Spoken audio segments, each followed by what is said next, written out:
Hello and welcome to the Bestseller Experiment, where we continue to discover what makes a bestseller and inspire you to start, finish and publish your book. I'm Mark Stay. And I'm Mark DeVoe, and we're very delighted to have you with us this week. And we're killing ourselves laughing, and we'll probably explain why later. But we would like to thank, this is very, very serious, we'd like to thank our amazing patrons this week. We have got two wonderful patrons who've joined us this week. Barbara Sumner, thank you so much, Barbara. And Barbara. Bruce Vogt, who we're going to be talking about later on today, because he sent us a brilliant email. He's got a question for you all, isn't he? It is, yeah. If you would like to be like the bees, Bruce and Barbara, this week, maybe we could have some C's join us next week, some Charlies.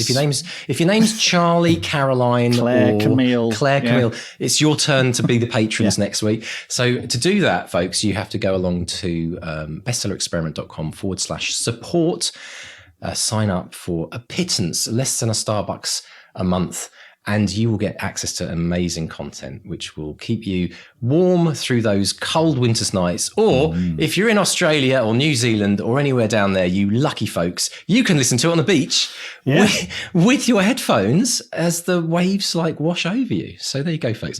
Mr. Stay, you've had a busy old couple of weeks, haven't you? I will turn up to the opening of a crisp packet, and I've had I've been doing some great library events as part of the British Library's Fantasy Realms of Imagination thing. So I had a great event, me and Gabby Hutchinson Crouch talking about humorous fantasy. Then I had an event at Guildford Library with Jen Williams and A.Y. Chow, both of whom been on the podcast. I want to ask you about that quickly. Hang on a minute. So I'm doing this thing called Milestones. We've been talking a bit about it on the podcast for about and we were talking about this event before. Yeah. And you mentioned something to me and I instantly went, milestone, I'm adding it to the list. Tell everyone what happened. I had a proper queue. Like an English queue. Yeah, proper queue of people queuing up, lining up to get my book signed. It was great. I mean, I've had two or three people. I've had a cluster. I've had two people, a few people milling around. But this was a proper queue. And I was like, oh, bloody hell. And I sold out of books again. So it's like the MCM Comic Con. I did because when I did I did an event at Ashford Library with Gabby, and it was really good event. And I sold a handful of books. And so I thought, the next one, I'll take a handful of books again. All gone. So yeah. I love it. That's another milestone. A queue. I love that word, queue. People in North America don't know what that means. No, they call it the a line. amount of times they've gone you have queue. To get in line. Yeah, they literally think, why big letter Q? What do you mean? But line up. But yeah, two milestones. One, to just get a line up for your books, but to sell out of the books that you have. Yeah, that's huge. Brilliant stuff. That's good. So listen, folks, you have to aspire to this, right? But I mean, tell people about your very first book signing. Can you remember that? I don't think we talked about that, but. Now let me think. Because that must be a weird experience, because you probably feel a bit like imposter syndrome. It's like you've queued up at once before, but to actually be the other side of the table must feel a bit weird. I'm trying to think where it was. It was for Robot Overlords, and I think it was at is it one of the exhibitions or conferences? I think it was at a Comic Con. And that was a strange. Because I did have a little queue of people for that, actually. A sort of a steady stream of people, which was nice because of the film. And then I remember I did a Galant's Fest not long after that, and for some reason, they thought it'd be a great idea to do London and Manchester in the same day. So we did the Galant's Fest in the morning in London. At Foyles in London. Then we all jumped in the van. So this is me. This is Rockstar. This is like Leeds and Reading Festival, Mark. You listen to the lineup, man. It was me, Joe Abercrombie, Joe Hill, Brandon Sanderson, all in a van, Joanne Harris, Aliette de Bodard, I think Tom Toner was there. And apologies to anyone I've missed, but this was like the creme de la creme of science fiction fantasy authors, all in this one van. It's like if the van gone in, blown up or whatever, it would have been wiped out. The greatest generation of fantasy authors for decades, apart from me. Talk about imposter syndrome. Sitting there. And Brandon never stopped working. All the way up in the car. You're kidding me. Yeah, really? Yeah. Well, look at his output. He's the hardest working man in show business. Mental. So he was typing all the way up, and it was great, and it was really good fun. But then I got up to Manchester, and they had all these, all of us sitting there, and they couldn't find my book. They found one copy of Robot Overlords. No. So I went all the way to Poxy, Manchester to sign one bloody book. Who was the lucky person? I can't remember. If it's you, come and say hello. But yeah, I remember. And I'm sitting next to, I think it was next to Elliot. And Elliot, I think it was her first or second book, which was winning awards left, right, and centre. So, and everyone had a line except me. Everyone were like, hello. I'll sign your hand or something else if you like. Yeah, I think I was just thinking book signings, such an interesting thing when you think about it, because I can't think of any other profession where that happens. Like, because if like a rock star's walking down Oxford Street, for example, and like I saw Des Lynam once walking down Oxford Street. He was a rock star. Des Lynam. I know. Slight tangent, but for any grandstand fans in the UK, he was brilliant. Anyway, I walked past him on the street, and I had to stop him and just say thank you. But if you ask someone for their autograph, it's usually when they're out and about, and another one was who was the lady that wrote the Thornbirds? Colleen McCulloch. I bumped into her. My mum loved her as a writer. I was about my 8 years old, yeah, and I got her autograph for my mum, and I went home. Very nice. And Mum said, "What did you get? What did you get in London then, love, in Oxford Street?" I said, "Well, for starters, Mum, I got an autograph of your photo." And she's like, "What?" Well, I said, "Yeah, I bumped into her." It's weird. But, I did that with Val Dunican. We went on a school trip to Birdworld. Do you remember Birdworld? Just off the A3. And Val Dunican was filming his TV show there, and my nan adored. She's called him Val Donegan because she's Irish. She says, I love Val Donegan, and I went and got his autograph for my nan. So I think he was the first famous person I met, actually. Weirdly, and that's where it all started, right? I mean, you're collecting celebrities in publishing. Do you know, everyone's probably thinking right now, what are you? I thought this was a podcast about. I thought it was a podcast, but this is fully scripted. Everything you've just heard is fully scripted, but we did it in a kind of like amateur dramatics way of improvisation. Yeah, it is amateur. In the way that jazz is often improvised, Mark. So the little clue there to our guest segue of the year. Segue of the year. But we've got a long interview today, haven't we, Mark? And it's a really brilliant interview, and I think we should dive straight in because we should. Tell us about Jake Lamar. Jake Lamar grew up in the Bronx, New York, and after graduating from Harvard, he spent 6 years writing for Time magazine. But he's lived in Paris since 1993. He teaches creative writing at one of the top universities there. He's the author of a memoir, 7 novels, essays, reviews, short stories, a play. But his most recent work, Viper's Dream, is both a crime novel and an audio drama set in the jazz world of Harlem, and it's magical. We discuss how Viper's Dream was developed as both a radio play and a novel, how he saved himself from drowning in research, and why he got editorial feedback while recovering in an intensive care unit. Brilliant. Folks, you're going to enjoy this one. Sit back, and Mark, we've got to do it, haven't we? This is a nice interview. Nice. So enjoy this great chat with Mark interviewing Jake Lamar. Jake Lamar, welcome to the Bestseller Experiment. How are you today, sir?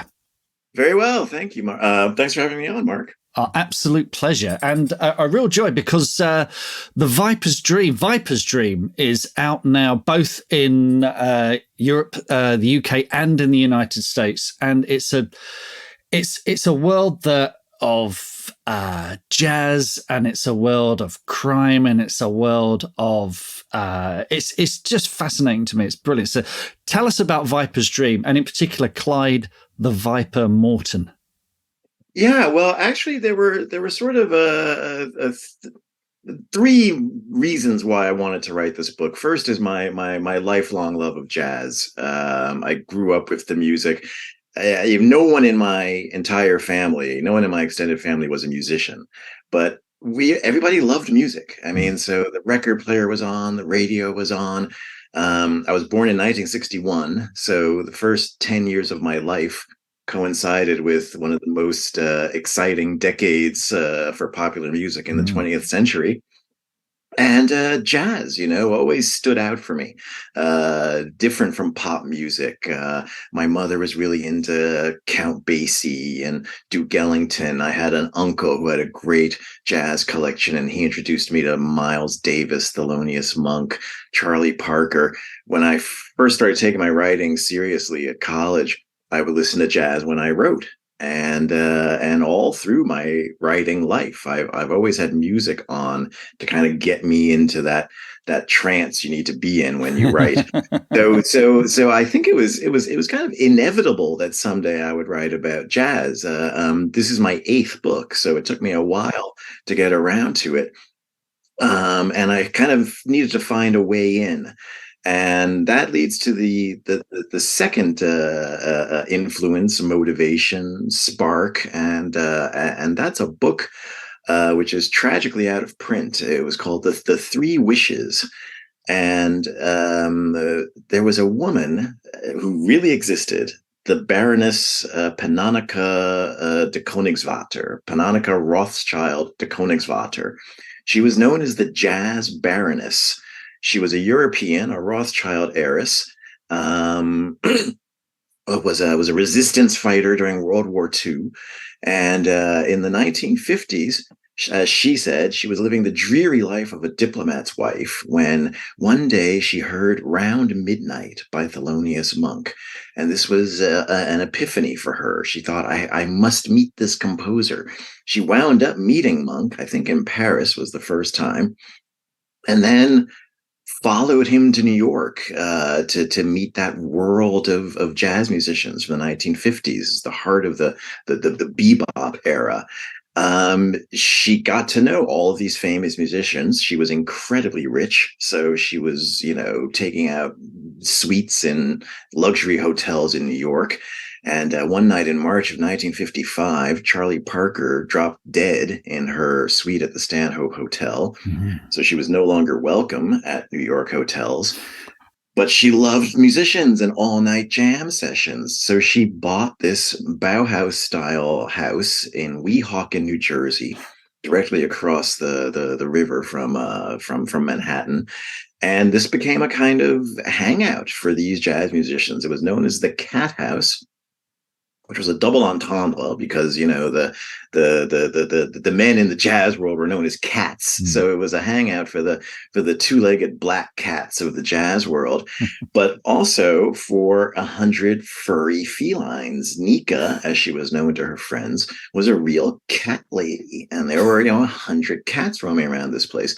So I'd known about the Cat House for years. I'd known about Nika, but I discovered this book, The Three Wishes, which was published in France first. I've lived in Paris for 30 years, so I discovered this book in Paris, and I learned that Nika, starting in 1961, would ask the jazz people at her house, if you had 3 wishes to be instantly granted, what would they be? Right. And they would give their answers, and she would take photos of the artist.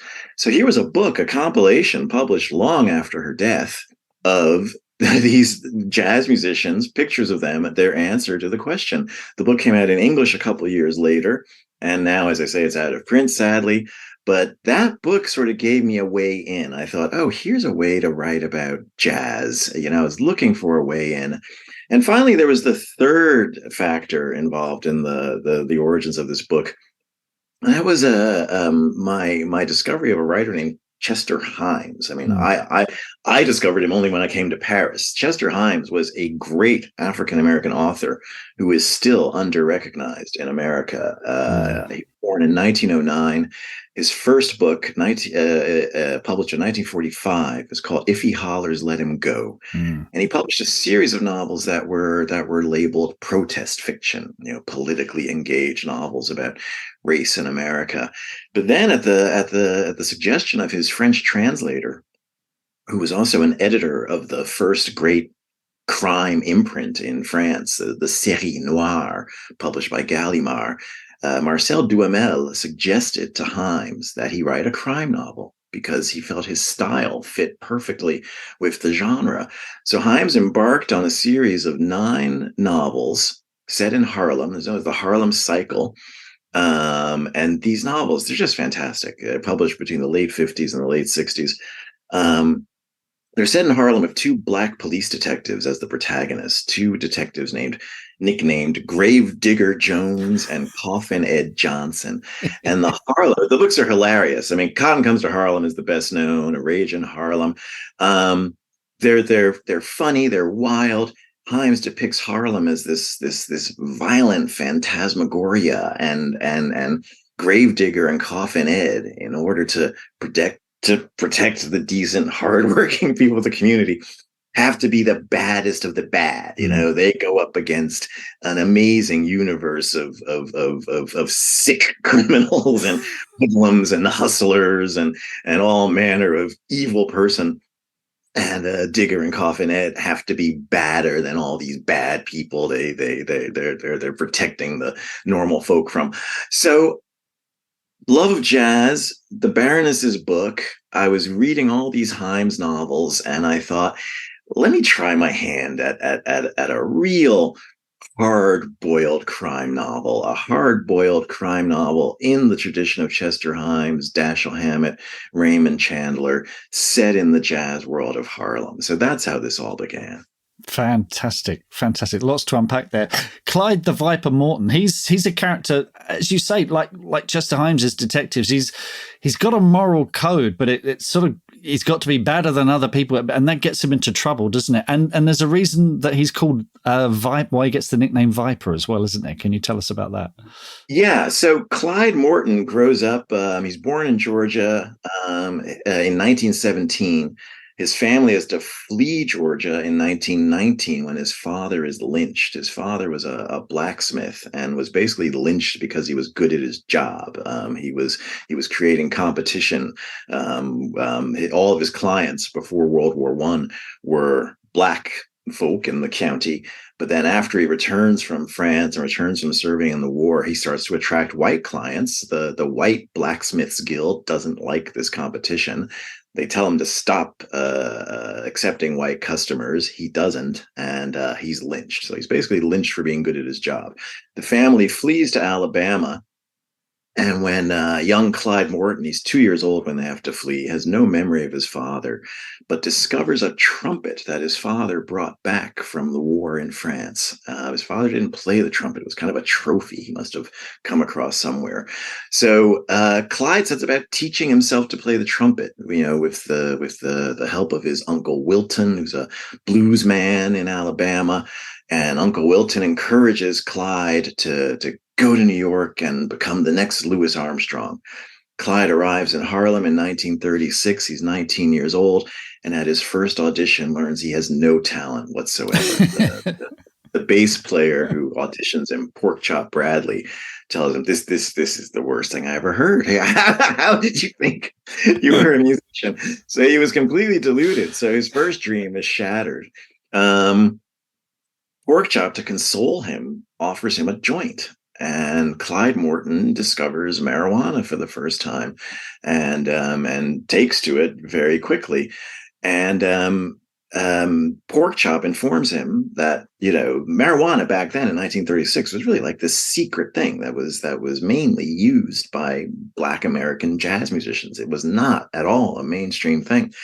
And Porkchop tells him, well, we marijuana smokers, we're known as vipers because of that hissing sound you make when you suck on a joint. And there are all these songs in jazz with this like secret code. So Viper's Dream is actually a Django Reinhardt song, which means the dream of the marijuana smoker. Fats Waller has a hilarious song called If You're a Viper. And it was just like this inside joke. And so Clyde, through a series of coincidences, becomes the main supplier of marijuana to jazz musicians in Harlem. And he is known as the Viper. Among the Vipers of Harlem, he's the Viper. And so he gets the name Clyde Viper Morton. And in that day, jazz musicians, they considered marijuana a creative tool or a harmless recreation. Louis Armstrong called it medicine. When he grew up in New Orleans, marijuana was known as medicine.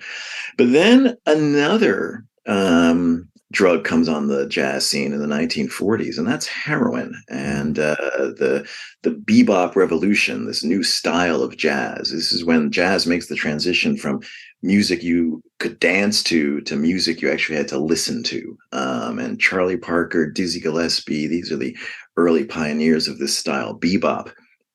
And Charlie Parker, as the world knows, was heavily into heroin. It wound up destroying him, but it spread very quickly in that world. So Clyde the Viper Morton, who, because he has no talent as a jazz musician but loves the music, feels that he's been helping jazz musicians in their creative process by supplying them with marijuana. But he sees heroin as an existential threat to jazz because it starts to kill off the form's greatest artists, like Charlie Parker. So that's the crux of the crime aspect of the book. That my guy, Clyde the Viper Morton, is a principled marijuana dealer at war against unprincipled heroin dealers. Fantastic. Now, as I understand it, this story started as a play on a radio play, Radio France, 10 half-hour episodes. So I talk about the transition from the play to the novel, because, if you're writing these 10 half-hour episodes, I presume you're ending each one on a cliffhanger to get people coming back for more the next week. And you were using many, many musical cues in the play as well. So talk about that transition from the radio format to the novel. Well, actually, the two projects evolved together. I describe the novel and the radio drama as non-identical twins. they gestated and were born at the same time, but the resemblance is the differences are more interesting than the resemblance. So I started out with an outline for a novel, and I know you guys like to talk about the process. I'm a big outline guy. I think it's just the only way to organize your imagination, and to make sure things just don't waft through your brain and disappear. So I'm very big on outlines. So I had a pretty detailed outline for the novel of Viper's Dream, but then a play that I'd written, a stage play called Brothers in Exile, which was about the relationship between three Black American expat writers in Paris in the 1950s, Richard Wright, James Baldwin, and the aforementioned Chester Himes. It's a play about their friendship and rivalry. A friend of mine, a colleague in the French crime fiction world, connected me with a producer at Radio France. He said, that play would make a great radio play. And, in America, television killed off radio drama in about 1955. In France and England, radio drama never entirely went away. I mean, I know people have written radio dramas for the BBC and on Radio France. It's still a thing, So I adapted Brothers in Exile for the radio, and loved working with this director. Terrific cast of actors, the old-fashioned radio days stuff with sound effects and all that. And I just loved the form, and learned that Radio France has the rights to play any song you can name, like the BBC, and I imagine NPR in America. These national radio stations, I think they pay some giant fee or whatever, but you can play any song you can name. They can play any song you can name. So I thought, I'd had the outline for Viper's Dream, the novel, but I thought this might be interesting as a radio play. So they have this series on France Culture, one of the channels of Radio France. Every night, Monday through Friday at 8:30, there's a half-hour radio show, a feuilleton, a series. Usually they're 5, 10, sometimes as long as 15 episodes. So I came up with a separate outline for a 10-episode radio drama. I could put musical selections in the script. So when the femme fatale of the novel, Yolande de Vray, known as Yo-Yo, who dreams of being a jazz diva, when she first appears, I wrote in the script, we hear Duke Ellington's Prelude to a Kiss, 1957 recording with Johnny Hodges on saxophone. And my director says, okay, and that's how I wrote it. So I wrote the 10 episodes, musical selections throughout. There are about 100 tracks in the radio show. It was a huge production. We had 50 actors, 35 black actors. No one could think of we had the creme de la creme of French stage and cinema working on this radio play. And no one could think of a production that employed 35 black actors in one go in France. 13 days of recording, 10-hour days. It was just total fun. And after I'd finished the script and before the recording, I returned my attention to the outline for the novel. So that's why I say that they evolved at the same time. The biggest challenge, writing for the radio is, as you say, you have to have a cliffhanger at the end of each episode. You're writing in these 30-minute chunks, so you're really writing in a box, as a writing exercise. It's fascinating. But you've just got to streamline everything. And I found when I returned my attention to the novel that I had let the music create the atmosphere by doing the radio version.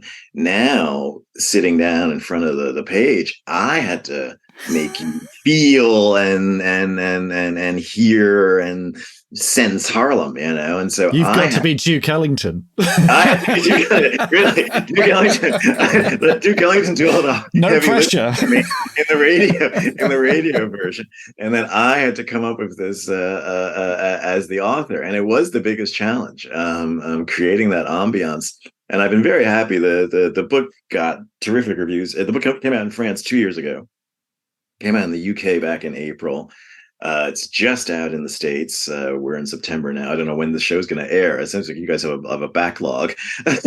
Hopefully not too long. All right. Well, it just came out in the States on September 19th. And the early reviews are great.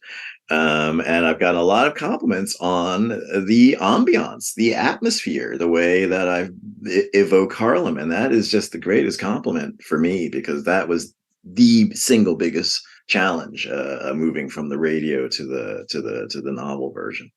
Fantastic. I don't envy you that. I really don't, because it's just having to be Duke Ellington or Charlie Parker. You mentioned writing to jazz to get into that kind of trance state.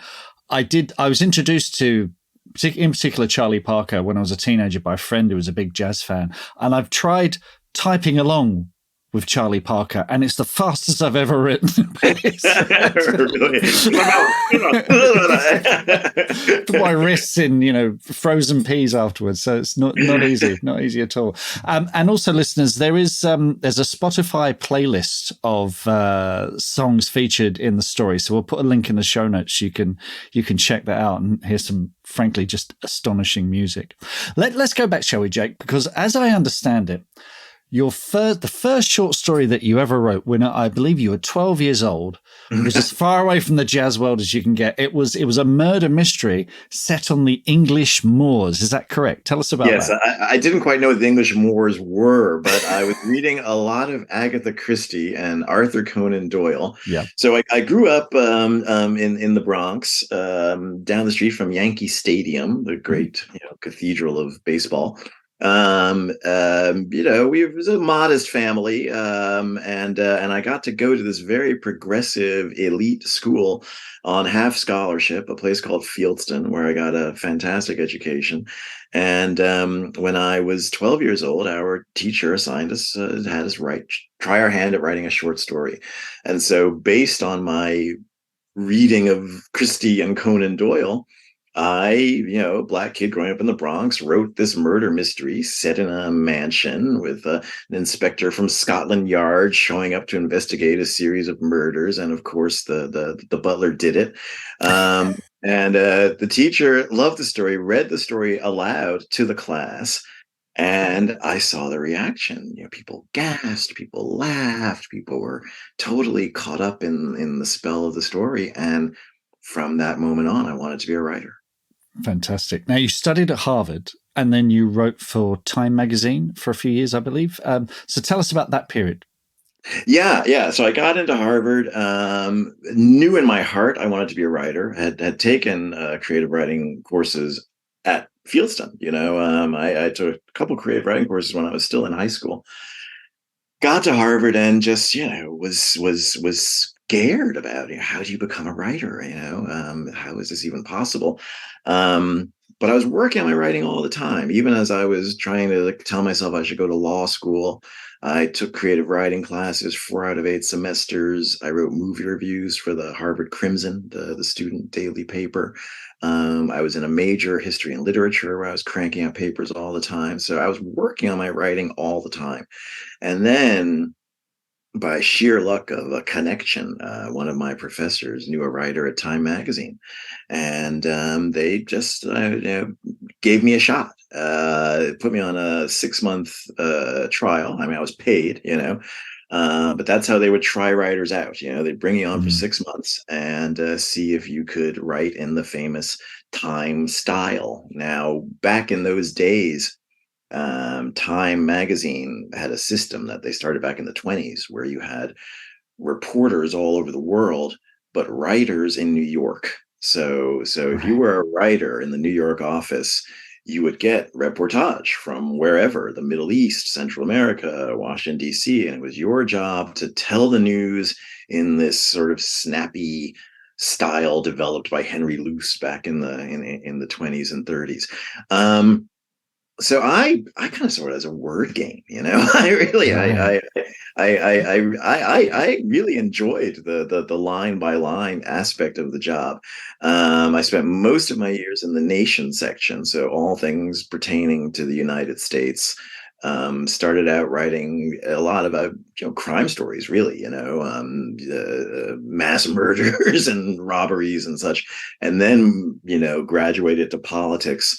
So it was the 1980s, the Reagan era. My politics were always very much to the left, so politically, it was uncomfortable sometimes. There were 60 writers on the New York staff.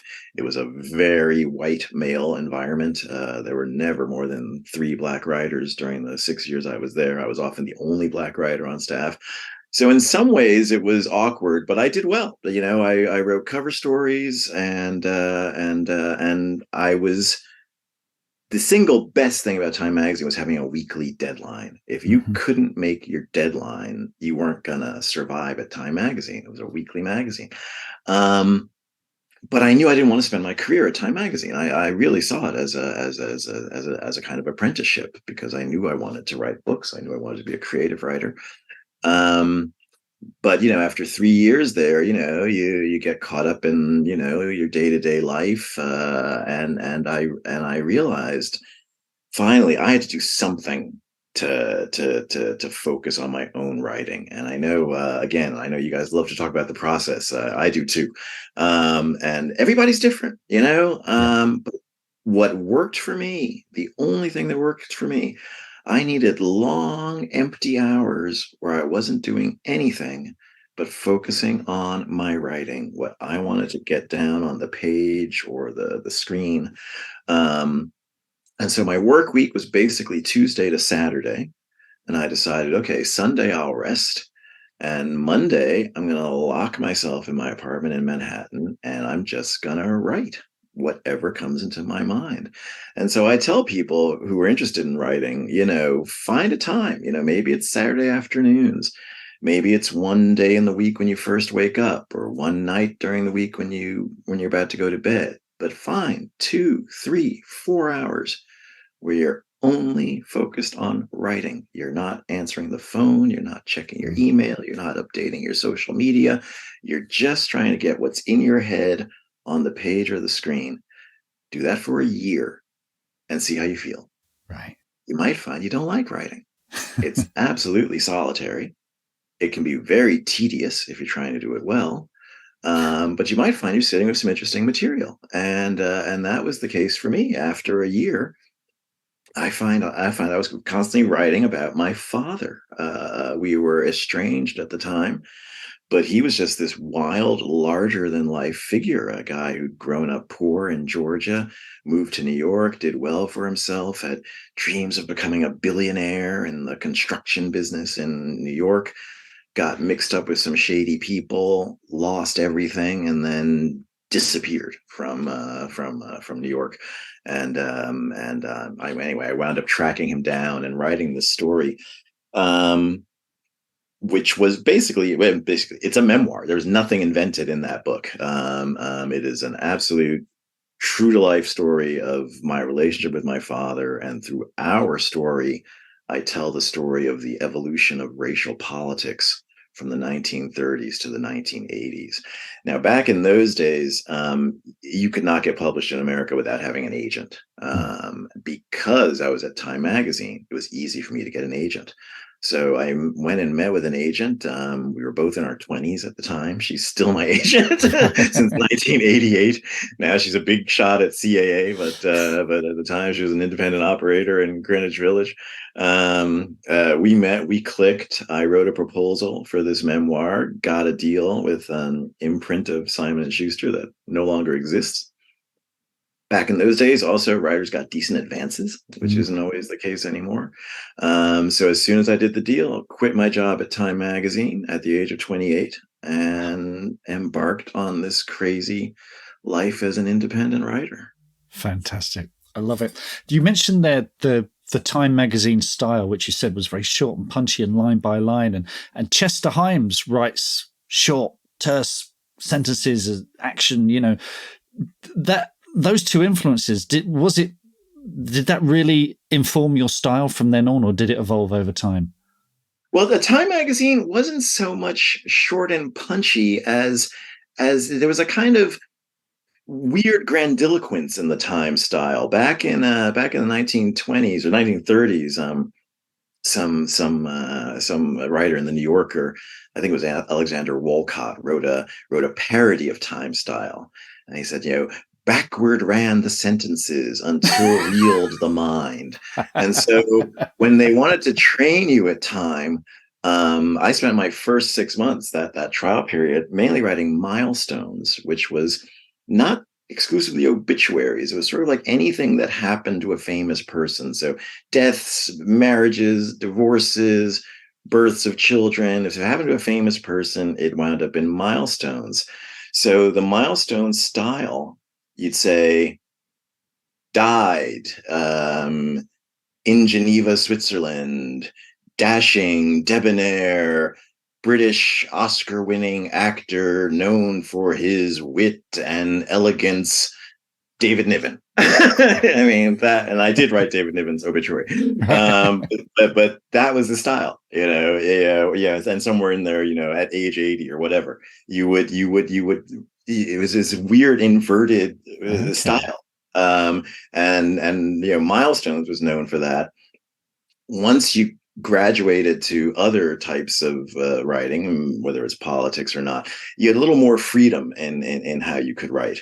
But the Time style was more just like dramatic. You had to bring the news to life. I mean, if you just wanted to know what happened, you read the New York Times, the Washington Post.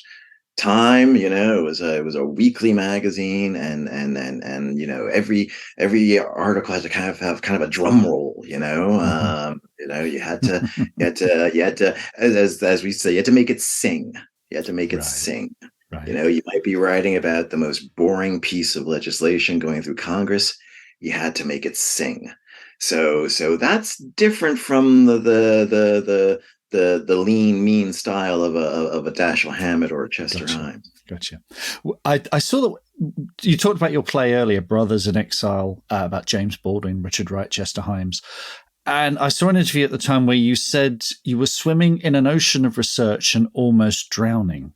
Yeah. Can you talk about, was that about being overwhelmed by the research or writing about real life figures, or was it about finding your own voice? What was your state of mind at that time? Yeah, well, my early books involved almost no research at all. The first book was a memoir. I then wrote a bunch of novels that, were sort of like we went in and out of the crime genre. I call a lot of my early books thriller-ish. I wrote a kind of satire about American racial politics called The Last Integrationist. I wrote a couple of books set in Paris, Rendezvous 18th and Ghosts of Saint Michel. All of those books were set in the time in which they were written. All those novels, they were set in the 90s, the early 2000s.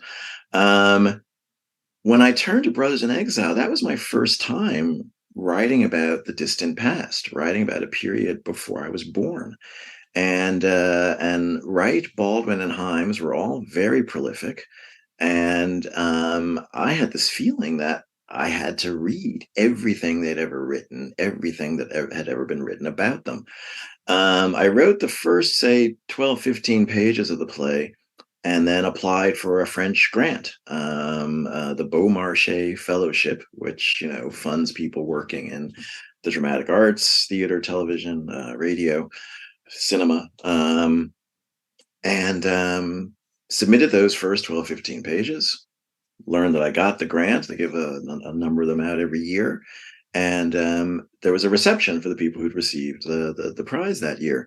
And so I went to this reception, and by then, I was just drowning in an ocean of research. I had all these books. I had kind of stalled. I'd stopped really writing and was just reading and trying to figure out how to go forward.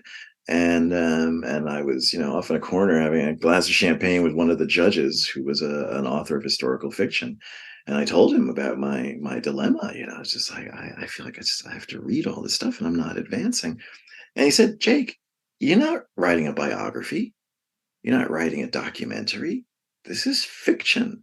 This is your Richard Wright, your James Baldwin, your Chester Himes. And it was the most liberating thing I could have heard. And I found that, it just freed me up, to say, Chester Himes started writing crime fiction in 1957. Why don't we make it 1953? Because, that served my purposes for the relationship between Wright and Baldwin, who had this huge conflict in 1953 where Himes was present. I just, mix things up. I would take things they'd really written and said and mix it with stuff I completely made up. And I realized, this is the freedom of fiction. Even if you're writing historical fiction, it's still fiction. And so by the time I got to Viper's Dream, I felt totally free in having Miles Davis walk into the room and say whatever, Thelonious Monk sitting there in the chair. I realized, this is not biography. This is not documentary. I mix real people and imaginary people with the radio versions. Some jazz nerds were upset because I have Miles Davis present at a recording session in 1945 where it's not really sure if he was there or not. Yeah, well, in my version, he is. He's there because it's fiction. Two guys named Viper and Porkchop weren't at the recording session either, but they are in my novel. So that was a very liberating thing to hear. That's fantastic. You mentioned Paris before. You lived in Paris for over 30 years. And two people we've already mentioned, James Baldwin, Richard Wright, they moved there as well. I believe you read about that when you were young. Was Paris always a destination for you? Yeah, well, at Fieldston, that wonderful place where I went to school, I was assigned Baldwin's first novel, Go Tell It on the Mountain. So this must have been 1973. 73, 74. I was so moved by that book. It's about, it's a very autobiographical novel about a Black kid growing up in a difficult family in Harlem. I was growing up in a difficult family in the Bronx. I loved this novel. And after I read it, I asked my teacher, who is James Baldwin? And the first thing I remember him saying was, he lives in Paris. And I thought, wow, it seemed like such an exotic idea that someone with that background would live in Paris, which I only knew from television. It must have been a few weeks later that I read Black Boy, Richard Wright's memoir of growing up in Mississippi at the beginning of the 20th century. And like Wright, both my parents, were part of what's known as the Great Migration, the big movement of African Americans in the 20th century from the rural South to the urban North. And so that book really spoke to me. And I found out Richard Wright had lived in Paris. So this is beginning to seem like a pattern. It was only later I discovered Hemingway, Fitzgerald, Gertrude Stein, Henry Miller, the whole crew, and just learned that it was this sort of thing that, American writers would go to Paris, at least for a while. So at exactly the time that I was starting to think, well, maybe someday I might be a writer, I also thought, well, maybe someday I'll be a writer and go to Paris. It'll be 20 years before I got the chance, because Bourgeois Blues, that first book, the memoir about my relationship with my father, that was published in September of 1991. So I've been in this game for a long time, Mark. I have first book 32 years ago. So that book came out in 1991. Got some nice reviews. Was not a bestseller, but got some. Was well received.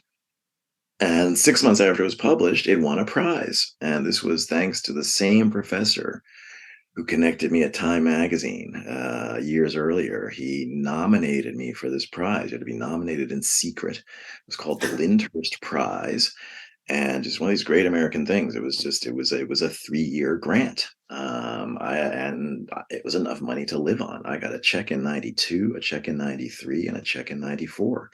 And it was 3 years after I quit my job at Time Magazine. I was totally broke. And so I used the first check in 92 to get out of debt. And then I thought, okay, here's my chance. I'm going to go to Paris for a year. And I arrived in Paris in 1993, thinking I would stay for a year. Loved the city right away, met terrific people, artists, writers, a really international crew of interesting folks. Decided to stay a second year, decided to stay a third year, and at the end of the third year, met the woman I would go on to marry. And here I am after The rest 30 is history. still in Paris. Yeah. Well, there is they think about writers differently there, though, don't they? They sort of, as soon as they hear you're a writer, there isn't a kind of, certainly in the UK, it's kind of, have I heard of you? Well, I've read you kind of thing. Whereas they will just say, what do you write? Tell me more kind of thing. Have you found that? Is that what you found? In fact, it's exactly that. Yeah. Right. When I meet a French person for the first time and I tell them I'm a writer, their first question is, what do you write? Yeah. When I meet an American for the first time and I tell them I'm a writer, their first question is, "Have I heard of you?" Yeah, It's uncanny. It's uncanny, and I mean, I think I didn't know it was the same in Britain, because really, what it tells you is, the French person's interested in writing. The American's interested in, are you a famous writer? Yes. Are you a rich and best-selling writer? I think for a lot of Americans, writing has no intrinsic value. It's what are you going to get from your writing? And so it's been great to live in a culture where what I do is just respected on a fundamental level. I only started getting published in French after I lived here about 10 years, in 2003. And by a great house known as Rivage, which has a crime imprint, Rivage Noir, founded by the great Francois Guérif. The editor I've worked most closely with is the great Jean Guillon. I really built my career here, at least starting in 2003, and learned, when you publish in France, somewhere in this country, every weekend, there's a book festival going on. Yeah. Somewhere in this country, there's a book festival going on. And since I go in and out of the crime genre and general fiction, I get invited to both types of festivals, so I'll get invited to straight fiction festivals. I'll get invited to crime fiction festivals. I was at an English language festival in Angers last Saturday. The day after tomorrow, I'll be in Lille at a French language festival. I mean, this is the life of a writer in France, and people turn out. I mean, there's just an enthusiasm for literature that's very different from what we have in the U.S. Fantastic. Who are the French crime writers we should be looking out for? On your website, you mentioned Dominique Menotti. Should we be looking out for her? Dominique Menotti, who has been translated into English. Her masterpiece is a book called Lorraine Connection. And she's a terrific writer. I mean, she did write a series of novels with a police detective as the protagonist, but she's got a broader vision than that. And Lorraine Connection is basically about the murderous effects of globalization. It's set in the region of Lorraine, in what you would call a French Rust Belt. town, and the Korean electronics factory has bought up the old steel and iron works, and employing the French people there, and an industrial accident triggers this amazing story, this sprawling cast of characters of different classes, nationalities, ethnicities. She goes in and out of the minds of all these people, and there is just a propulsive thriller plot, at the center of the thing. So Dominique Manotti, that book is in English and it's great. Another friend of mine, Karim Miske, brought out a book called Arab Jazz. That was first published in 2012, won the grand prize for crime fiction here. That's fascinating because it's set in the 19th arrondissement, which is a place tourists never go. So I live in the 18th arrondissement. Paris is just divided into 20 districts or arrondissements. The 18th arrondissement is known because of Montmartre, and the film Amélie. Is set in the 18th arrondissement. There's more to the 18th than Amélie, but people know the 18th. Yes. The 19th arrondissement is not a place people generally go. It's very multicultural, and there's an uncomfortable mix of working class grit and encroaching gentrification that's been going on there for the last 20 years.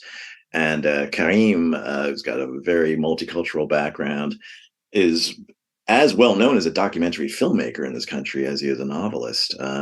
Published his novel Arab Jazz, and it's just a great vision of the real Paris that you don't usually see in cinema and television. So Arab Jazz and Lorraine Connection, I would definitely recommend. Good stuff. Check that out, listeners. Also, and you don't have to talk about this if you don't want to, but I did see in your biography that you had a heart attack in 2015, and we're always fascinated where writers have these big challenging episodes in their lives. Did that change your writing at all? Did it change your attitude to writing and what you were writing? Interesting question.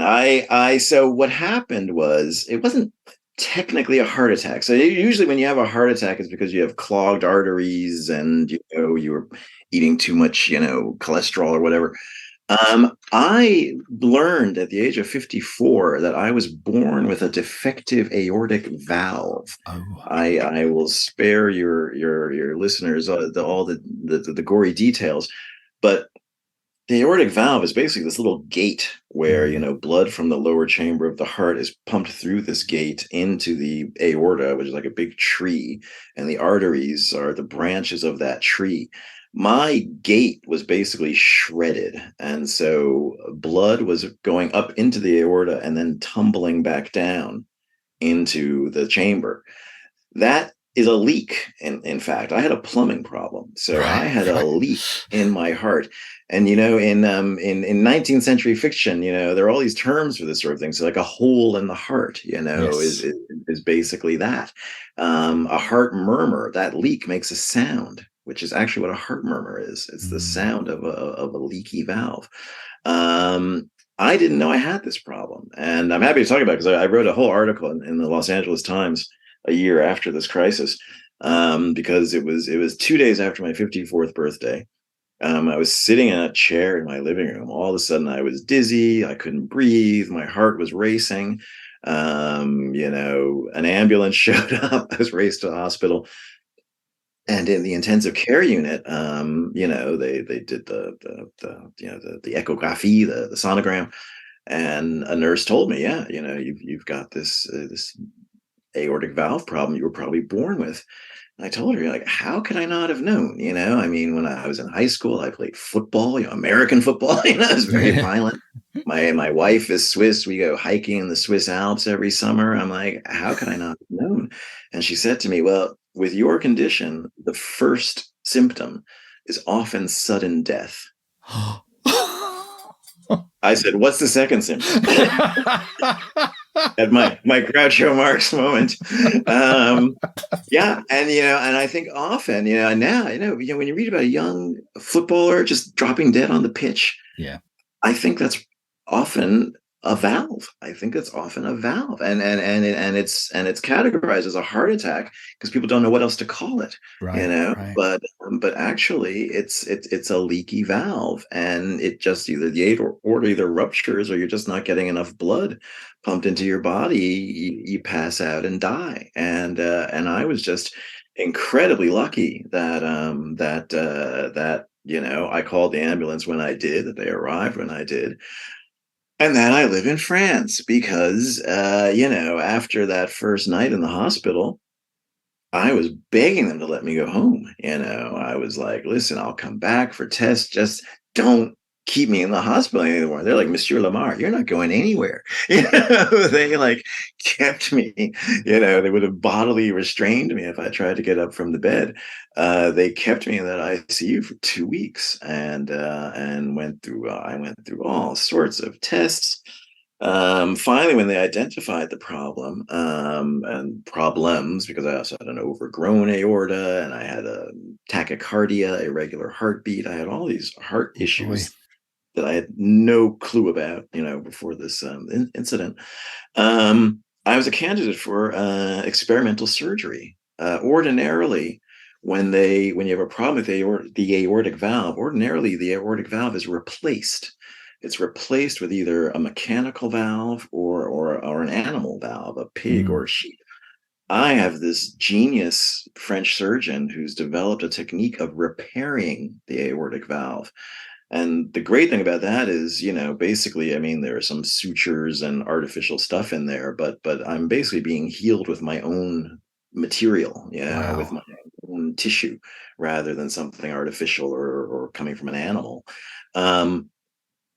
And it never has to, theoretically, I will never have to have another procedure done. When they replace the aortic valve, they have to replace the replacement every 10 years. So you have to keep going in for these procedures. With me, it's been 8 years now. I feel great. I mean, I have my body's riddled with arthritis, but that has nothing to do with the heart issues. In terms of the stuff that can kill me, I'm doing great. My arteries are clear, my blood pressure is perfect, the ticker is ticking properly. And this was all done thanks to this genius surgeon, Emmanuel Lanzac, who has, been proselytizing for this procedure, over all these years. I was patient 380. I was the 380th person to have this operation done. Wow. I don't know what happened to patients 1 through 379. I don't want to know. But I'm basically a prize guinea pig, and I'm under surveillance by the French medical state. I fill out a questionnaire every year. I go see my cardiologist. They track my progress. And here's the other great thing: because I live in a country with socialized healthcare, I paid virtually nothing for this. With the surgery, all of the tests, the electrocardiograms, everything I went through, 47 nights in hospitals in 2015. I paid the equivalent of about 1,500 euros, which is pretty much the same in dollars. This is nothing. Really, I probably had $1 million worth of work done on me, and I paid 1,500 euros. In America at the time, what I had could have been considered a pre-existing condition. Yeah. No, I didn't know about it. I'd had this problem my whole life. Insurance companies could have refused to support me to help me pay for the operation. So that was when I realized, wow, not only have I had a wonderful life in France, living in France might very well have saved my life. Yeah. Because I didn't know about this problem. Has it changed what I don't actually think it's changed my writing because I'd already started Viper's Dream. So I had the outline for the novel, and I had just submitted the pilot, the first episode, to my director. And I remember her calling me to give me feedback. She didn't know I was in an ICU, an intensive care unit. and at the end of our conversation, after she's giving me all her feedback, I said, "Listen, Laurence, by the way," I told her, what I'd been going through. I think maybe Viper's Dream, I suppose where it did connect to my writing is once this ordeal was over. I mean, it was basically a 6-month ordeal in and out of hospitals and all this stuff. Once I could throw myself into the writing of that project, I think it just really helped me get my head out of, this brush with mortality. And I wasn't somebody who didn't stop and smell the roses. I think I really appreciated life before that. I didn't really need that lesson. But writing writing became, even more of a solace than it had always been for me. Because it was a way of getting out of this frame of mind where I was just thinking about my health day and night. Good stuff. What's coming next from you, Jake? I'm working on another project that's evolving in much the same way as Viper's Dream. It's a story that I'm working on as both a radio drama and a novel. I can't say much more about it than that. I've been working on it for 2 years now. Here's a curious thing with me. I don't know why I've been drawn to the past in the last few years. As I said, my early books were all set in the time in which they were written. Then I wrote a novel that has not been published in English. It's only been published in French, called Postérité, which is about a Dutch female abstract expressionist painter. It followed her life from the firebombing of Rotterdam in 1940 to the terrorist attacks in New York in 2001. It's a real outlier in my books. It's not like my other novels at all. Then I went to Brothers in Exile, about those 3 writers in Paris in the 1950s. Then Viper's Dream, which is set between 1936 and 1961. And now I'm writing this story, another one of my thriller-ish works, set in New York in 1958, 3 years before I was born. I don't know why my work has taken this turn. Maybe it's a function of getting older. Maybe I find the 21st century so baffling. I need to write about the past in order to make sense of it. I don't know, but I'm drawn to writing about the past now, and so I'm working on the 2 at the same time, and the novel and the radio version. I've just turned in, this will be 5 episodes. I've just turned in the full radio version, and I'm in the thick of the novel. So I think I probably have maybe another year to go on the novel before I turn it into my publisher. I'm a slow writer, I mean, I read, I've got friends who write a novel a year, I've seen some of the people you've had on your show. I know you and the other Mark wrote a novel in a year. This is unimaginable to me. A book is 3 or 4 years of my life, Well, it's always worth the wait. Folks, Viper's Dream is out there now. Go grab it and listen to the soundtrack as you read it as well. You won't regret that either. And Jake, it's great to see you looking fit and healthy, apart from the arthritis, maybe. But this has been fantastic, and hope to speak to you again soon. Thanks very much. Bye-bye. What are your writing dreams? Finishing that book, quitting the day job, becoming a best-selling author? Well, over 4 years, we've studied the advice of over 300 best-selling authors who've collectively sold over 500 million books. And we are excited to announce the Bestseller Academy. If you're ready to take your writing to the next level with accountability, craft, and coaching, your bestseller dreams are now only a click away. To find out more and apply, visit bestsellerexperiment.com/academy. That's bestsellerexperiment.com/academy. Oh man, I tell you what, a guy into jazz and he has a voice like that, it's just made in heaven, isn't it? Smooth, isn't I'm it? so Totally chilled smooth, out. He's got the perfect. But talking of jazz, it got me thinking, listening to his world of jazz and this incredible kind of passion that he has for the music. It made me think just how brilliant an example this is of picking something that you love. And it doesn't, it could be knitting, it could be, another form of music, it could be I think you mentioned tiddlywinks earlier. Whatever it is that you love as a passion, why not set a story around that passion? Because it makes it so much more interesting for the reader when you already have all of this joy and knowledge around this subject. It kind of sucks the reader into that world. And I think it's this example of Jake's writing. It's such a great thing. I think people worry that, my interest, it won't be of interest to other people. I'll bore them. But and the thing is, I can tell you right now, you can read Jake's novel, Viper's Dream, and know absolutely nothing about jazz or the jazz world, but he will draw you into it. And because of his passion for it and his knowledge for it, you will just get swept up in it. That's the thing. And like I said, you could be the world's biggest Tiddlywinks fan and talk about Tiddlywinks tournaments or whatever. If you write it well, if you write it with passion and in a truthful way, you're going to draw people in. It's in the Crowfolk, there's a whole bunch of stuff about bell ringing, which isn't my passion. It's my wife's passion. But I made a promise to her, right? Because we went on holiday and she read a crime novel that had bell ringing in it. And I'm not going to mention the major best-selling author who wrote it, but Claire was furious with it. She left it behind in the Airbnb. She wouldn't even do. She was like, she got really angry with it because everything was wrong. And I said to her, I'm going to promise you, I'm going to put bell ringing in the next book and I'm going to get it right.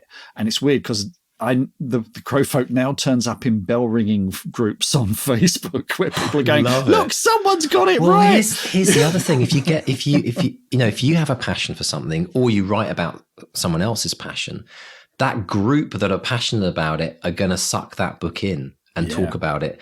And that's such a great thing. It also reminds me, Mark, I spent about 7 years back in the day when I was kind of learning how to do public speaking properly. I went to Toastmasters, which is a local group, right? Absolutely brilliant. I mean, I had such a blast there. And once I got to a certain kind of level, you do all these kind of, you work through different speeches and different books and tiers, and it's really, really well designed. But I got to a point where I was going each week, and every week, 1 or 2 or 3 people would do their speech about something. And it was completely random. I had no idea walking into that room what we were going to hear about. There was one guy who was into stock car racing, which I knew nothing about, but I always thought was a bit bonkers. And then other people who had very specific, like knitting and all kinds of random stuff. And the one thing I learned is that it wasn't the subject. It was how much enthusiasm they had for it. If they got up and they went, I really like stock car racing. It's really good. And, I like to smash cars up. Like we were just sitting there bored and thinking and we'd have to give them feedback saying that you need to put a little bit more, energy into your voice and da-da-da-da. But if somebody was talking about knitting, which is not really my thing, actually, my mum's amazing that she used to knit me everything when I was a kid. I had a Ladybird shirt, Mark, with my name underneath it when I was 5. Do you know that? And another piece of the puzzle falls into place. Exactly right. I think that might be the final piece, actually. Everything now makes sense. But if somebody got up and gave a talk about knitting, which is none of my interest, if they were like passionate about it and they told some great stories about it, we'd be riveted. We'd be there and we'd be like giving a massive round of applause and we'd saying, look, passion was great. So I think that's a really important thing for people to think about with their stories, because it's kind of like it's like a free card in some ways, isn't it? It reminds me of Shannon May, who says when she writes urban fantasy, she's layering magic over the real world, so she doesn't have to design the real world. She's just layering magic over it. And it's the same like you're layering magic or you're layering a story over the world that you already know about, which is the passion that you have. So, here's a question. So GCSE English, what did you do for your oral? Because we had to speak for 15 minutes on something. Do you remember what you did? Oh my gosh. All I remember is we were the very first year of GCSEs. Do you remember that? I was the second year. We were the second year. Oh, I did my GCSE maths a year early. That's why. Oh, of course you did. But English, I can't remember, Mark. I remember doing that oral, but I don't remember what I did it on. Oh, you got to find out. You got to think back. Come back next week and tell me. That is the recesses of my imagination that I haven't thought about as cobwebs there. What was yours? I did Syd Barrett from Pink Floyd. Syd Barrett? Yeah, I did a whole thing about Syd Barrett. Yeah. See, the thing is, if the person doing the the grading was a massive Pink Floyd fan. You were like straight A. Right? I think I scored highest in the oral than anything else. So yeah, I did do quite well. Wow. Orals are really scary though, especially in foreign languages. I did an oral in French and German I only do English. Yeah. Oh my gosh. Nightmare. Now, research was something that Jake talked about, and he specifically talked about, I love this kind of like imagery, drowning in research. It's like I'm just seeing a room filled with papers and like Jake's head sticking out the top trying to get through. And there was this breakthrough moment for him where somebody said to him, you can make this up, even though you're writing historical fiction. Yeah, you can make it up, and you can mix facts with fiction, which I hadn't really ever thought about. I know it sounds silly to say that, but I always thought it's one, you choose your own adventure. You go full fiction, or you go, full factual, and you're really true to the... I mean, what I think what we have to appreciate as well is he's writing about Richard Wright, James Baldwin, Chester Himes. These are three titans of Black American literature. I mean, these guys are just geniuses, and it's hallowed ground essentially. So you really don't want to feel like you're taking liberties or anything like that. But that is, it must be such a release when someone else says, but make them your Richard Wright, James Baldwin, Chester Himes, make them yours. And it's interesting. I was on the local radio just last week because the Crown has come back on Netflix for its final season. Yeah. I love The Crown. And The Crown takes huge liberties with, what we perceive as the truth. And I'm air quoting that because who knows what the truth really is.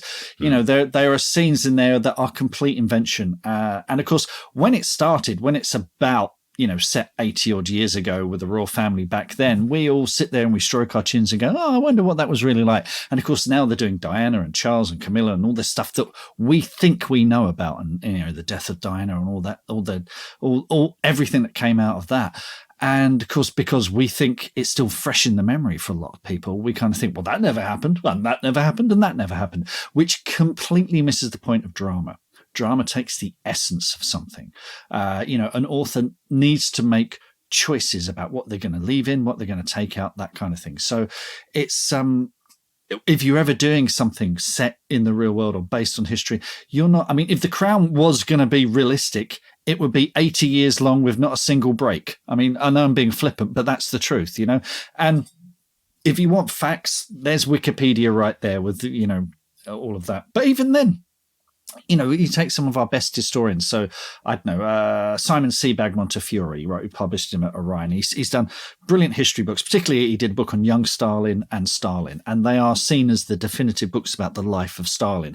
But they're about that thick, and I'm holding my fingers, a couple of inches apart. They're chunky books, but it's not all of Stalin's life. Even Sebag has had to sit down and go, okay, there's stuff I'm going to have to leave out, and there's stuff I'm going to focus on because he will have a particular take on it.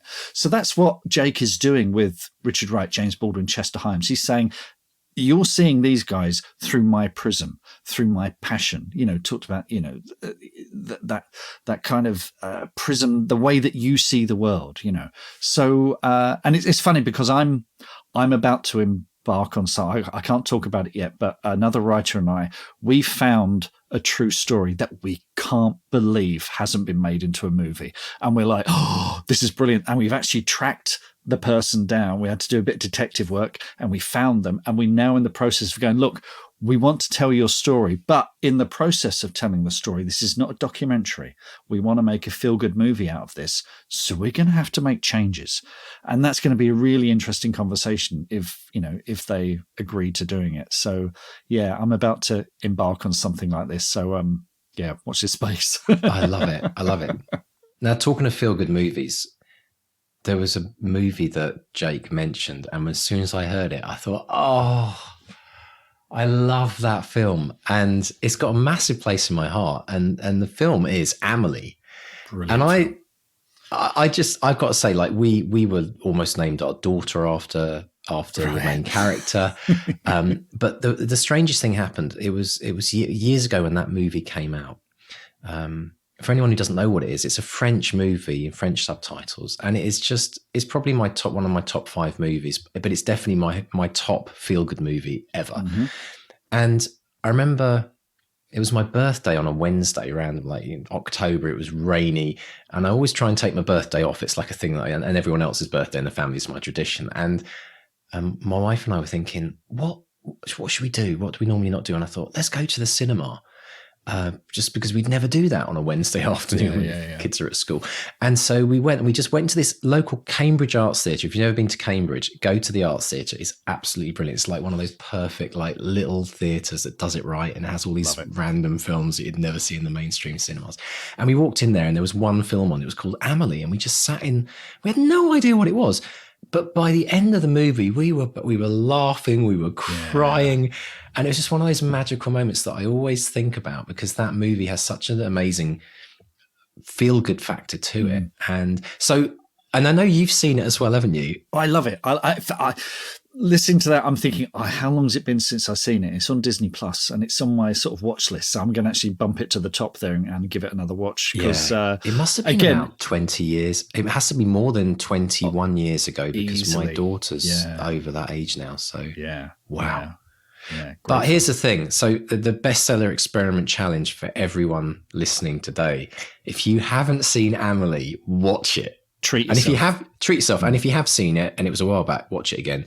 It's also, I mean, the reason that I wanted to bring it up and make it relevant to this podcast somehow, I mean, we've got the French link, so I guess we're right. But it's actually a brilliant example of storytelling as well. The way that film weaves itself together, you kind of have to watch it a few times just to see how beautifully woven that story is. So it's a great analysis of how to write an amazing story. But also, you know how we've talked, in fact, quite recently, haven't we, on the podcast about emotion, and you did a whole thing about writing with emotion. That movie gets your heartstrings brilliantly. And so it's one of those films, you think it's a bit of fluff to start with, you think it's about nothing, and then it draws you in, and it's wonderful. Just all I'll say is, if you've watched it, my favorite bit was the Ariel and the dad watching footy on TV.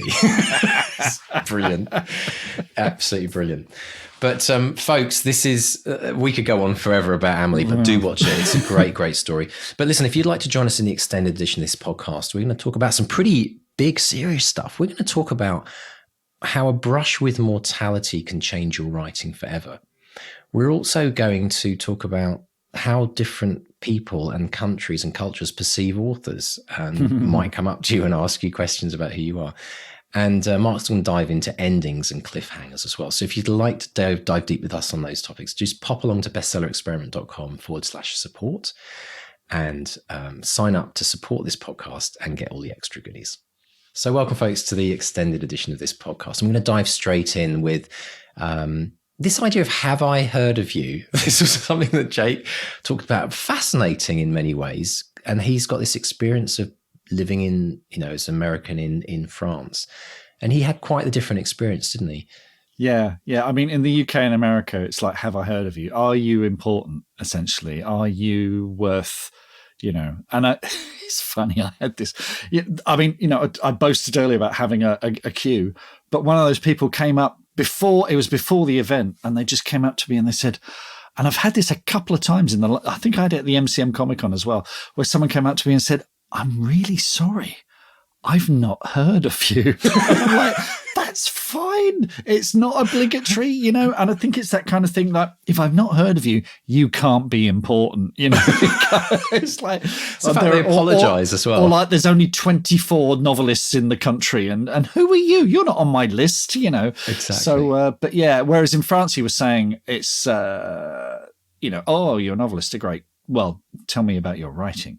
It's so there's a slightly different perception. Very interesting, isn't it? And actually, one thing that I found with coaching musicians, I say to people, like, if you define yourself as a musician, and someone says to you, a classic question you get at a party, within a couple of seconds, oh, so what do you do? What do you do for a living, or what do you do?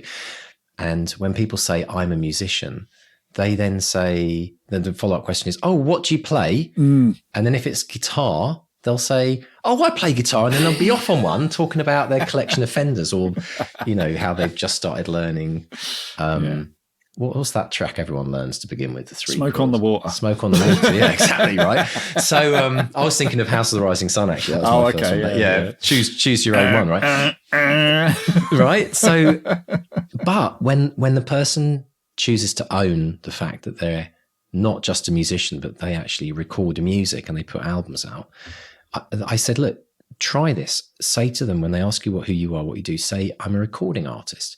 And when people do it, it's a completely different conversation, because what happens is the follow-up question is, oh, have I heard of you? Or what's your name? What's the band name? Or where can I hear your music? So suddenly it becomes about the pursuit that you do. So one of the things about writing is, I do think there's a slight differentiation here. You can say that you can either say, there's three options you got. You can say, oh, well, I kind of mess around with writing, or I'm trying to write a novel, right? That's the kind of imposter syndrome. Or I'm not.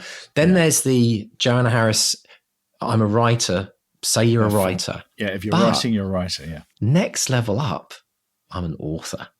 Author is like the equivalent of recording artist in my book. So I want you to try, anyone listening to this, try those two things. Like, if you've never said to someone, I'm a writer, own it. Because we've said on the Academy, like, put it in your footer. In fact, we had an Academy member sent me an email the other day, and I won't say his name, but underneath it just said writer. And I was like, yes, because for him, he never defined himself as that. And now he's owning it. And it's something shifts in your mind when you actually say, no, I am anyone who writes is a writer. But if you're willing to take that next level step and say, actually, I want to be an author, I want to feel like an author, then start calling yourself that now, because you sometimes have to imagine what you want to create in your world before it'll happen. So try that. Tell someone you're an author and see the difference in their reaction and the conversation. And it's all about words. I mean, what is writing about other than words? But the fact that we can use these differentiations to change our mindset as to who we are and start to grow into the thing that we want to become. So it just fascinates me. It absolutely fascinates me. The other thing that was amazing that Jake talked about was his brush with mortality. I mean, I've got to say that his line where he was said, the doctor said, it would be death. And then he said, what's the second symptom? Absolutely genius. Genius. And then to get editorial feedback while you're in ICU, getting your editorial notes is stressful at the best of times. Right? You got attached to a heart monitor. Can you imagine that? All the doctors come running in. Oh my God, something good. No, it's all right. I've just had my notes from an editor. Oh, okay, we're good. Right? But I think there's a big thing here, which is this idea of if you do have a brush with mortality, and I'm sure there's a lot of people listening to this now, you may have had a brush with mortality, or you may have seen someone else have a brush with mortality, or you may have been with someone when they passed away, which is as close as you can get to recognizing your own mortality in many ways. But it always makes me think, Mark, how does an event like that change your writing forever? Because it's so big, isn't it? And it just takes you to that far extreme of life. And it must change how you are as an author and how you connect with your writers and how you write scenes where someone is near death or passes away. I mean, I asked Jake about this, and he said he was he's a guy who smells the roses anyway. He doesn't take life for granted, but he did say that it was even more of a solace, which I thought was a lovely way of putting it. And I think if you've had any kind of, I say this to my daughter, who I think is a good writer, and I think she's going to be a better writer than I am, but she hasn't had any of this yet. She hasn't, bless her. And in one respect, she's very lucky, but in another respect, it's grist to the mill if you're a writer. Emotional kind of torment, you bottle it up, and it's like having a potion on the shelf that's particularly potent, and you don't want to keep getting it out. But no, you when you drink from it, the first time you drink from it in particular. I actually, interesting enough, when we're talking about this, when I actually, it was my graduation day at university, bizarrest day of my life. my parents had come to the ceremony. And after the ceremony, we're back at my house, student digs. Mum and dad were like, oh my God, you've been living here for like hell. And it was tidied up as well, right? But they got a phone call and the house had caught fire in Bookham. Oh. Like the kitchen had caught fire. They were there was some builders laying new tiles, and they'd put some glue down. And the weirdest thing happened. They opened the door to the kitchen, and there was a summer, like, what do you call it? Like what are those things? Summer houses. Sun lounge? Sun lounge, thank you. Yeah. Can't speak today. That's good for a podcaster, isn't it? But because it was really hot that day, and so the sun lounge had like got this like been expanding. And when they opened the door, it was called a flash spark or something, and the spark ignited the adhesion, and the whole kitchen went up. So that was a massive event. And then the week after that happened, and we were there like having Chinese or microwaving whatever every night for dinner. My grandmother passed away, and I was probably about 21. And it was the first time that I had seen a corpse, a dead body, and it completely changed my life. Like I got to walk in the room after my gran had passed. And as a 21-year-old, it was just like, whoa, I couldn't quite, I kind of looked at the body and I thought, but she was animated yesterday. Like there was something, and she's just like this corpse. And that moment forever changed my life, because I had a job offer that I was meant to start the following week.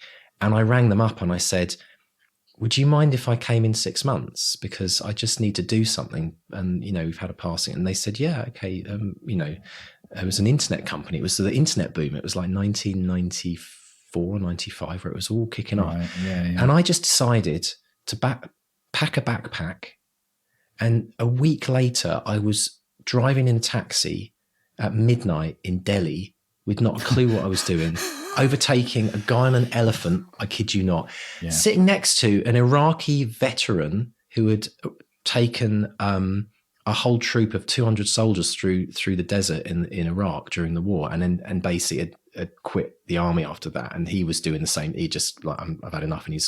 And the two of us in a taxi in the middle of the road, Mark, because the taxi driver, when I said to him, excuse me, he's like, all right, he needed to look at the lines. He had to drive in the middle of the road because he didn't have glasses, and he was apparently blind as a bat. So this was the beginning of this mad adventure, and it happened. You're alive, right? Yeah. And and then that trip changed my life, and then I started writing about 4,000 Saturdays, which was this idea that we only have 4,000 Saturdays. So it was all about mortality. That was my big thing. But it all started with seeing a brush with the mortality, in the sense of like seeing somebody else who had passed away. And it literally took my life on a completely different tangent. And I don't know. I know it sounds a weird thing to say, but if as an author you get an opportunity to sit with someone who's got a few days left or is on their way, always take that opportunity. Don't shy away from that, as scary or difficult it might seem. Sit with people who are near the end of their life, because it just helps you put so much into perspective for your own life. And actually, just last week, I mean, we were talking about this before the show. My other grandmother, 101 years old, passed away, and her life ended, with in a fairly peaceful way. But my mum's life started when she was born in a bomb shelter during the Second World War, when my gran was fleeing from the Russians. And thinking about how that ties in with what's happening today in the world. And it's like, and thinking about this idea that, I don't know if you think about this a lot, Mark, but I always think like, if all those events hadn't happened, I wouldn't be sitting here today talking about it. Yeah. It isn't mind-blowing, sliding doors and all the rest of it. Yeah. But I heard a story from my uncles quite recently about my grandparents who were in a pub in London during the war, and it came down, do you want one more, another round? No, we're going to go home. They went home, air raid, the bomb, the pub was bombed. So they stayed for another round. I wouldn't be here. Wouldn't be here. No. It's just mind-blowing, isn't it? Yeah. It's mind-blowing when you then link up. Like it just, the permutations when you take from that one event to like right now, where us two are sitting here. I mean, all the things that happened for us to come together to do the podcast were kind of completely random and mad, and people we knew, and it's just it's this to me. I mean, I could talk about this for hours, but this to me is like the real core of what life's about. It's just this magic of all these crazy things that happen, and the infinitesimal percentage chance of us actually being here right now having this conversation. The odds of you being alive are tiny, absolutely. And at the same time, 2 people are born every second, I think, isn't it? I know, like that, but it also makes me think, and it makes me think. I did a study once. I know it's kind of me going off on one, but I actually tried to work out what the probability was if you go back to the day that you were conceived and the amount of average sperm there are. Let's stop no, but when you think, no, seriously, that's before we even arrive. It's the only race I ever won. But the thing is, when I was I'm doing this non-fiction book right now, but there was this line I wrote in a book I'd started years ago, and it was like, we show up as winners. Literally, we all, the very fact that we're all here living this life, like it's all icing on the cake, because we've all, like, the fact that we are here in the form that we're in, and that we've made it, and that we can try all these crazy things like write a book, if people aren't just blown away by that, and I know we can sometimes get really stuck in our life and we get overwhelmed with our problems, but if we can just push those to the side for 2 seconds and go, well, hang on a minute, we are so bloody lucky, and it's such an amazing gift to be alive. Just that if we were to start from that place, we could all live life in such a different way, and we'd let go of so many of the stresses and things. Like we're just, as I say, every day I wake up is a bonus. And when I look at my grands that, they had long lives, and they had, they led, really great lives. They didn't die young. They didn't have like major health challenges during their life. But this is it. This is what it's all about. And I just feel so inspired to just think about these big picture things. So on the one hand, absolutely, mortality, death, scary for a lot of people, but you flip over what's actually really happening every single day. It's just incredible. And if we could embrace that, or even write about it, it's getting to the core of what it is to be alive. And absolutely. Brilliant stuff. Shall I talk about endings? Yeah, I think we better. Well, that's a nice segue, actually. Because we haven't got all day, have we? Take us through. You wanted to kind of delve into endings. I mean, you mentioned cliffhangers there, Jake, but I also just want to talk about endings as well, because I think it's sort of pertinent to that too. I mean, something we hear again and again from guests on the podcast is that their story only fell into place when they knew what the ending was going to be, which is easier said than done, of course. I often don't know what my endings are until I'm some way into the story. I kind of, the thing I'm writing at the moment, I know what I want to happen. I don't know how it's going to happen, but I know I have to get there. Or there might be times when the original ending I came up with is just no longer fit for purpose. But having a strong idea of how your story will end will really, really help you. Even if you don't have those details of the action of the ending, you should consider it in emotional terms. So how do you do that? Well, begin by considering your protagonist's journey of change. How are they at the start of the novel? So what's the opposite of that? Now take that and see if you can dramatize it in your ending. Take the thing that they fear the most and confront them with it. I think there's something to be learned from gaming here, or maybe gaming has learned this from traditional narrative. With each level, the game gets more and more difficult. The challenges you encounter become greater, more complex, until you reach that final boss, the embodiment of everything your character has ever feared, an amalgam of everything you've encountered in the game. So think about, what's the final boss of your story? What's the greatest challenge that faces your protagonist? It doesn't have to be a monster, or it can be just something as simple as your protagonist admitting that they were wrong, or confronting a secret, or embracing a terrible truth. Now, whatever it is, it should be the final piece of the puzzle in that character's journey of change. I mean, when we were writing Back to Reality, we realized very early on that our protagonist, Jo, was not going to choose the rock and roll dream of fame and fortune. Slight spoiler if you've not read it, but we tortured and teased her until she learned that her family, as dysfunctional as it was the most important thing in her life. But crucially, that she didn't have to sacrifice her own artistic desires. She was able to embrace the challenges of her family and work life, and she was able to sing in a way that made her happy. I mean, it was weird. While we were writing, we realized that the themes of Back to Reality echoed the themes of the podcast itself. How can you balance your writing with the demands of reality, your family and work? And so our protagonist, Jo, discovered a balance and changed as a result. And that's one of the keys to a really satisfying ending. The balance is the resolution of your central dramatic argument or your theme. You present your protagonist with something that opposes and challenges their norms.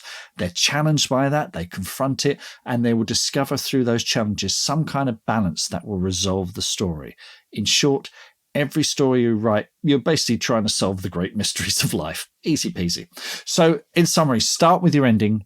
Use that to challenge your protagonist with increasing stakes until they meet the ultimate challenge. And when they overcome that final challenge, they discover balance and resolution. Just a quick word about cliffhangers. Cliffhanger endings in particular. They leave the reader wanting more, which is great for chapters. But can you do that to a whole novel without making them feel cheated? And I found one method, and I've used this in my books, is for your protagonist to defeat one foe or overcome one specific challenge and make it clear that this is the first step to an even greater challenge. So Harry Potter defeats Professor Quirrell in the first book, which gives the reader a satisfying ending to that first story, but the ending hints that there are further challenges to be faced, not least Voldemort. But the story with Professor Quirrell has been told and the reader is satisfied. Tease the reader, but don't lead them down a dead end. Brilliant. That's a bit about endings. Absolutely love it. And I guess with endings as well, you know, a lot of people I think get really stuck on this idea of, oh, if I write the ending, then that's the ending. But you're allowed to change it, you know, as you get towards the actual end. But but having something to begin with is a great stake in the ground to aim for. It gives you that kind of that GPS coordinates of this is kind of where I'm heading right now. But you're allowed to change. Absolutely. Very often, it's not just an event. It's not someone defeating someone. It's an emotional ending. It's your character has had some kind of catharsis at the end and gone, oh, a revelation. This is how I should be, kind of thing. So think of it that brilliant way. Stuff. Excellent. Thank you, Mark. That is really, really great advice. And for anyone who's coming towards starting a new book, then, you know, definitely try that out. But if you're coming to the end of your book as well, it'd be kind of curious to know how much the ending is how you thought it would turn out. Absolutely. And we've got a whole course on that in the Academy as well. So do check it out. Absolutely. Brilliant stuff. Brilliant. Well, thank you, folks, for joining us for this extended edition. We appreciate your support. Your challenge this week is to share this podcast with one of your friends, somebody you think who might benefit from it. And we hope you found it inspiring and look forward to catching up with you soon. So, Mark, I hear there's lots of wins this week. Yeah, lots of good stuff. Actually, we'll start with a question, and this is from Bruce, our new patron. He says, "Dear Marks, I have a weird surname, Bruce Robert Vogt, which is a Swiss-German surname pronounced with a Dutch guttural G. So again, apologies if I've mangled it for you, Bruce. So Vogt, I think, like Van Gogh. We say Van Gogh, but I think it is Van Gogh. It's like that. Whereas Americans might go Van Gogh, but it's Van Gogh. And he says it's a Swiss-German surname, and he's basically, he thinks he needs a pen name. So he's going, what pen name shall I choose? My grandmother's surname was Dexter, which I like, but does Bruce R. Dexter work? I think it does. Aren't there already too many R initials in authors? Maybe in fantasy, maybe. I mean, maybe that's a good thing. So he's got a few projects, and he appreciates any advice. So what do we think, folks? Are we thinking Bruce R. Dexter? Sounds good to me. Or I did point out to Bruce, I said there is an acclaimed science fiction author who has a version of his name, A.E. Van Vogt. And I looked it up, and he added just to sort of lead the reader of his name into the second V. So Van Vogt, he was just a Vogt. So maybe stick with your original name. But listeners, what do you think? Let Bruce know. Let me know. Yeah. I think Bruce R. Dexter has got all the rings ticks, of a really great ticks all the boxes. Like classic name. I must say, I mean, I've got history with this, Mark. My surname, of course, right? Or Des Vox, as I'm also known. And it's a really big one. It's a hard, like in the world of Google or in the world of anything, podcast, audio, radio, where people hear your name and they don't know how to spell it, then it kind of blocks you going, and easily finding that person on, get their website. So yeah, it's a really important question. So yeah, let's have some suggestions, folks. Good luck, Bruce. Excellent. Had a lovely note from Jenny Roman, who is at Slightly Turquoise on Twitter, and she says, many of you know I'm using the 200 words a day approach to writing. I found that really works for me, so I've made a quick video, and it's an absolutely delightful video, which I'm going to share a link to that so you can all check that out. But she said, do you dream about writing a novel? Have you tried NaNoWriMo but not been able to keep up? Then try 200 words a day. She says, honestly, it's a game changer. I had so many unfinished first drafts, but just writing 200 words a day, it helped me finish my first novel, Clear to the Last by Jenny Roman, which is available now on Amazon. And I'm going to put a link in the show notes so you can all check that out. Brilliant. I love it. It's absolutely fantastic. And you know what, Mark? Secretly in the background, he says, announcing it on public podcast land, I'm working on version 2 of the 200 word challenge. Oh, yeah. Okay. Right. New and improved. It might be a while, Excellent. but there's things bubbling underneath that, because lots of people with suggestions of what they'd like to see next. So yeah, watch this space, folks. Brilliant. Katie Wells on the Academy. I love this one. She says, we talked about milestones. She says, bookshop dream achieved. Even before I wrote A Blend of Magic, which is set in Whitby, which she writes under the name Kate Kenzie. So check that out. I long to see my book in Whitby Bookshop. I've just had an email to say they want to place an order for some. An indie author dream come true. Time for a happy dance. It definitely is, Katie. Congrats. And Whitby is a wonderful place. And for a book about magic, that's the place where you want to sell it, up in Whitby. So yeah, that's brilliant. I love that goal. Excellent goal. Brilliant. Yeah, well done, Katie. Yeah, what a moment. I mean, you could never probably replace. It's like, your first love, your first book in a bookstore. It's got to be up there. Exactly. Brilliant. Anne Woodward in the Academy as well. Final manuscript sent to publishers. Said, yesterday I finished editing my manuscript for the umpteenth time. Words read aloud function is excellent at highlighting errors. Good top tip. When the publisher first asked for my final manuscript, I was a bit perplexed. Hadn't he already got the one I submitted? Then I realized I had the chance to go over it again just to make sure everything was as good as possible. So that's what I did. And I sent it off ahead of the deadline he gave me. So feeling rather pleased. Congrats on that, Anne. Brilliant stuff. Brilliant, Anne. And finally, Steve Gowland in the BXP group on Facebook, he's doing an interview with the amazing Adrian Tchaikovsky. So Steve, who has been, he did the unofficial bestseller experiment Facebook group, which he's shut down basically because he's concentrating on his writing. But Steve was he interviewed me on there. I think they're still up on Facebook somewhere. I think there's a link in the show notes. But he's been a great interviewer, Steve. So his reward is he's now interviewing the amazing Adrian Tchaikovsky at Waterstones in Liverpool on Thursday, 7th of December. And I can tell you, I've interviewed Adrian at MCM Comic Con. He is the nicest guy ever. He's a fantastic, talk about a line, right? I was at MCM in May, which is when I think I interviewed him. We all went up to the Forbidden Planet stand to sign some books, and Adrian's line, honestly, man, it was like the feeding of the 5,000. It just stretched off into the distance, and there's me like, oh, hello. So, but he's a lovely guy. Give me some of your books. I'll do them for you. Yeah, exactly. Budge up. So it. thanks everyone for those, and good luck with that, Steve. You'll do brilliantly. Excellent. And if you've got any wins that you'd like to share with us, don't forget to drop us a note. You can go to our website, bestsellerexperiment.com, click on the contact form and send us your win. We'd love to hear about all of the things that you're achieving, big and small. And we always say that. Is that you might think it's no big deal, the small ones, but we talked about this in the extended, didn't we, Mark? It's the tiny things that make the biggest changes in our life. So enjoy every sandwich. That was a book I once read. Enjoy every sandwich. So send us your words. I had a bloody great sandwich today. Did you? Oh, mate, I found a new place in Whitstable. I forgot what it's called. I should give them a plug. Oh, I had a BLT to die for. Absolutely fantastic. You should endorse them on the podcast, Mark, and then they might give you a free sandwich every Wednesday. Yeah, I'm an morning. idiot. I should have written it down.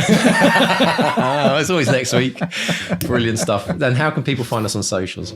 They can find us on Facebook. We're Bestseller Experiment. Twitter, Instagram, and Threads. We are at Bestseller XP. Drop us a line on bestsellerexperiment.com. There's a contact tab there. And thanks as always to our editors, Dave and JD. Absolutely. And if you would like to sign up to the 200-word challenge, folks, it is legendary. You might be still hanging through with your NaNoWriMo, and you might have given up on the first week, or you may have not ever started it. The 200-word challenge is such a great way to just build that daily writing habit every single day throughout the year. So go to 200wordchallenge.com and sign up. And also, if you would like to join the newsletter, the Bestseller Experiment podcast newsletter, just pop along to the website, bestsellerexperiment.com, click on newsletter, pop your email address in, and we will send you updates each week of each new show that we're doing and all the great things that you're going to learn by listening to it. So, Mr. Stay, have a fantastic week. And to everyone out there, and we were talking about mortality in the extended, we got very deep. But this is a week you're not going to get back, folks. So make the most of it. Write some amazing words. Just go for it. Pour your heart out on that page and see what you can create. And we wish you all the very best. We'll see you again next week. It's a goodbye from Mark 1. And goodbye from Mark 2. Goodbye. Goodbye.